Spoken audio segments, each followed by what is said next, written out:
What up, people? It's your boy, Master Treaty, out here with another comic review, new comic day, and what a way to start off the day than some Red Hood and the Outlaws.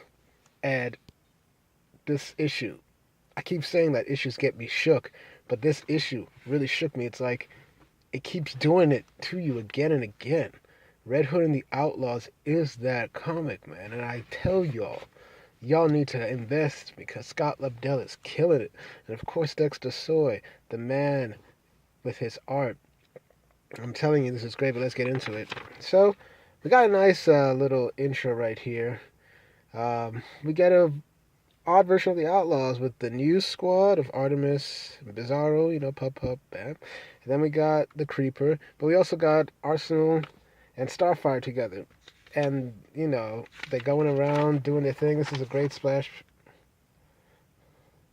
sig, and it's just great. So you just see Dead Wrong.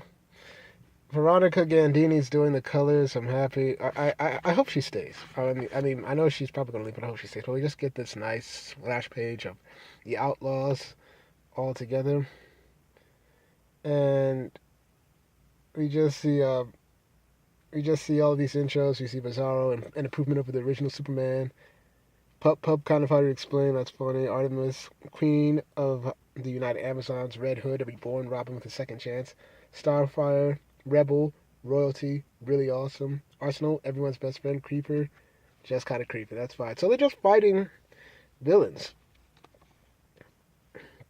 And then you just see them. Red Hood is about to, pop the Joker. And it's like, no. It's like, there goes my big finish. You just see Bizarro stop him like this. And we just say, oh. It's like, we've won, Jason. We can afford to temper victory with justice. So, Bizarro seems to be. This is actually Bizarro because, as we saw in 23, 22, his intelligence has regressed. He's regressing, and he's like, "Oh, we love you guys." So he's back to normal. But we go back to Gotham City, and we see there's a speech. There's a speech going on, and we just see a native.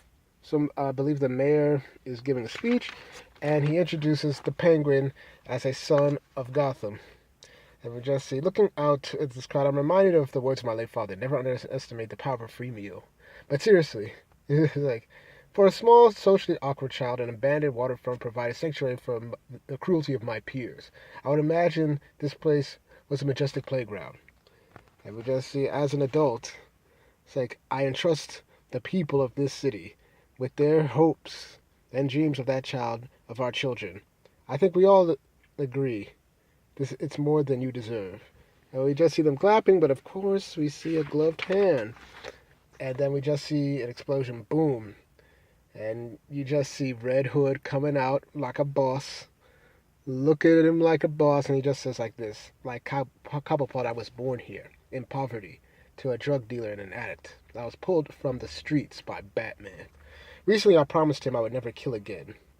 From way, and we just see like this, way back in Red Hood and the Outlaws Rebirth #1. Recently, it's like, turns out promise is too strong a word. So, you just see the security try to protect him, but Red Hood easily takes him out. It's like, you are so dead, Red Hood. Until now, you've been almost amusing. You just see Red Hood's like, shut the hell up, take this kick. Look at this dynamic kick, man. Dexter saw you a boss. So we just see Red Hood's like, look, stand up or I'll kill you where you're kneeling. And then we just see Penguin is like, what is going on? He's like, it's about Willis Todd. Meanwhile, Artemis is trying to get access into the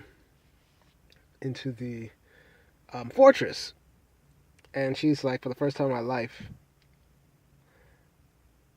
it's like, she had just come from Lex's place trying to get him to get him to cure Bizarro. Of course, Lex refused. So she comes back, and we see that the whole place is like trying to keep her out. So like the rest of the technology created by our teammate Bizarro, it's gone askew. It's like, Jason, are you getting this transmission? And then of course, the headquarters is jamming her transmission. So just see the clone Charizard's like, please be aware the face-off protocols have been activated. Any attempt to enter the facility will be met with immediate death. It will self-destruct in 8 minutes and counting. And she's like, self-destruction of the city? Thousands of people will be killed. Tens of thousands to be certain. It's like, Charizard, you're a hologram projected by the ship. I'm ordering you to shut down this failsafe now. It's like, that's impossible. This facility and everything else that came from the mind of Bizarro can no longer exist, now that his intellectual capacity has regressed. Have a nice day. And she's like, regressed what? And it's like, God, it's really in. It's like, I shall not plummet. Mistress, get us in. So she throws her axe. Then we get back to Jason saying, and then we just see Penguin's like, okay, fine, I'll bite. Who's Willis Todd? It's like, let me guess. He was the chump you were looking for at the empty grave at Potter's last night. Why doesn't it surprise me you know a bum from those grounds?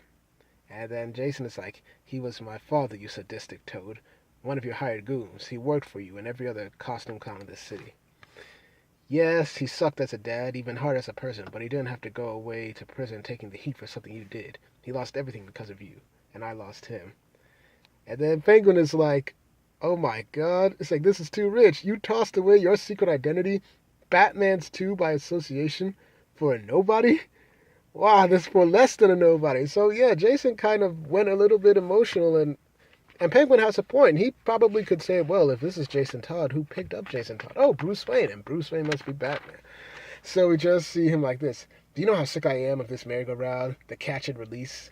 Little late in the game for reclamations, kid. Just say, it's not a game, Yuts. Every life you destroy ruins 5 others. So I'm prolific. I should apologize for that. It's like, I didn't come here to listen to you say sorry, to hear you beg for your life. I'm not going to arrest you just so some corrupt judge lets you walk out of jail an hour later. I'm here to end this tonight. To end you. So we just see, man, Jason, Red Hood looking like a boss, but he's like, put away your gun. Put your gun away. No one here believes you have the stones to pull the trigger. You can play at being one of the bad guys all you want, but at the end of the day, you're just a kid playing dress-up. It's like, put down the gun, Red Hood. It's like, relax, officers. He's just another harmless brat. And you just see, I let you in on a secret, Cobblepot. I'm my father's son. And we just see, what? But then the Penguin takes it like a boss, saying, good on you, kid. It's like, on the day I was born, my father swore I'd be the damn Prince of Gotham. Bam! It's like, now I am.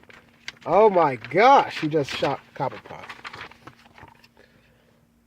And then we just see Bizarro back in the headquarters. He's like, trying to say, what happens with our movie? We want to know what happens next. How does Bizarro's story end? Same as everyone else, big guy. And then we just see me did my best, Pup. I know, buddy. We all do, so... And it's like, he knows that I get the feeling that in his last bits of intelligence, he decided to set the headquarters to self-destruct and kill himself because he felt that he was no longer used to Jason anymore, which is sad. And he's just crying and he loves Pup. Bizarro has been a well-written character in this. So she gets in. So you just see Bizarro's like this. Bizarro, you need to shut down the self-destruct program now. And he's like saying, Red her? Just like he's gone. Or back. Yes, Red her. Bizarro, I need you to come with me. Anywhere. Always. So he's back to normal. And then we just see the cops are shooting at him.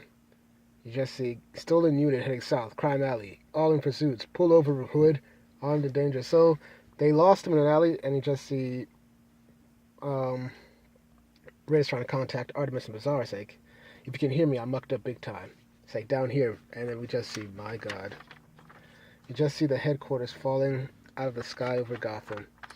But, of course, we see somebody else. You just see...